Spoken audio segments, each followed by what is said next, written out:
Even before we learn to drive, we learn our way around the inside of a car. Now, how does the turn signal work? What do you do to turn on the high beams?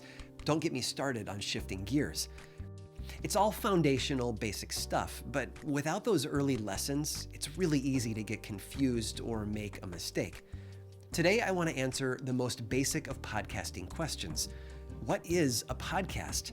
And the hope is that by doing so, you can have a smoother, more logical experience as a podcaster. Let's dig in.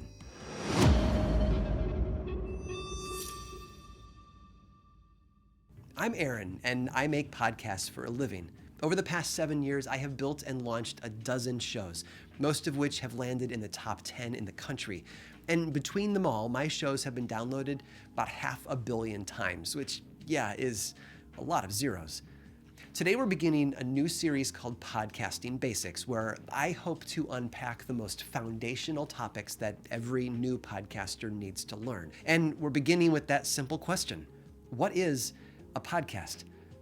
This answer has 3 parts. So if you're ready, let's begin with the most obvious one. A podcast is an audio recording. That's it. That's the answer.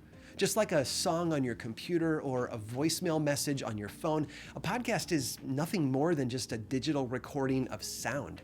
Clearly, there are a lot of ways that definition can be expanded upon, but stripped of everything else and all its decoration, a podcast is nothing more than a digital audio file, typically an MP3. Okay, that's part 1. Easy enough stuff, right? But part 2 is where it gets more complex. Now, like I said, a podcast is a digital audio file, but it's a file that's stored somewhere special, on a web server somewhere out in the world. And just like a website is really nothing more than a folder on a hard drive in the cloud with instructions inside it to tell your computer's browser how to display that web page, a podcast sits in a similar folder that visitors can access.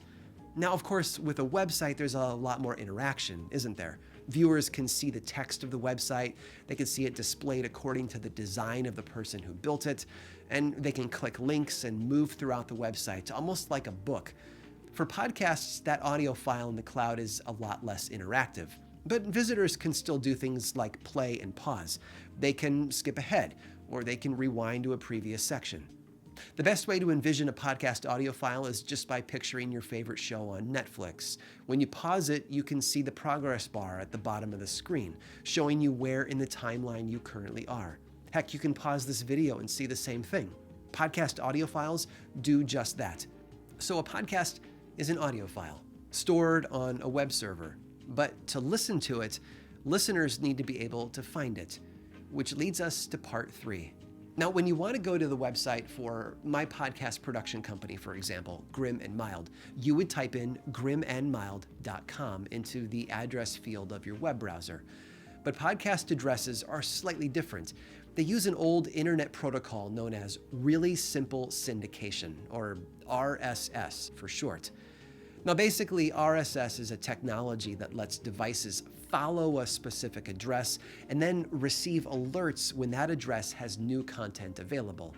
So when you sign up for a podcast hosting service and you create a new podcast project inside your account, that podcast is assigned a unique address, what you'll hear podcasters refer to as their RSS feed.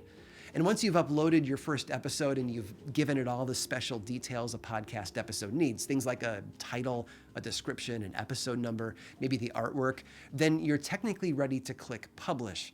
The last obstacle then is just making it possible for people to find your show, so they can actually listen to it, which is where podcast directories come in.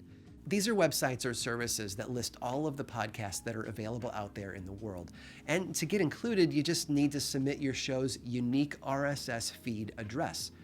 Apple Podcasts, for example, is a directory of podcasts. So it's not a file host, it's not an app for creating content.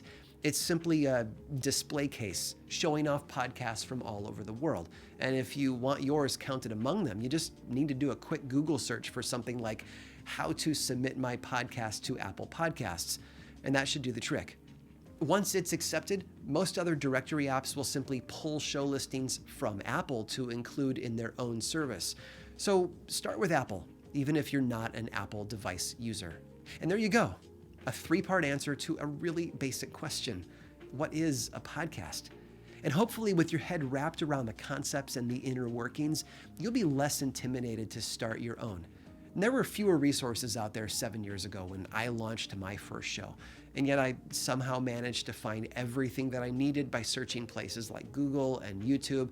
I can only imagine that the number of technical how-to videos has exploded since then. I really do hope that this has been helpful for you, but if I've left something out that you struggle with, drop a question in the comments below. And just a reminder that this is the first of an ongoing series called Podcasting Basics. So be sure to click the subscribe button and that bell icon so that you never miss a session. And until next time, go be creative.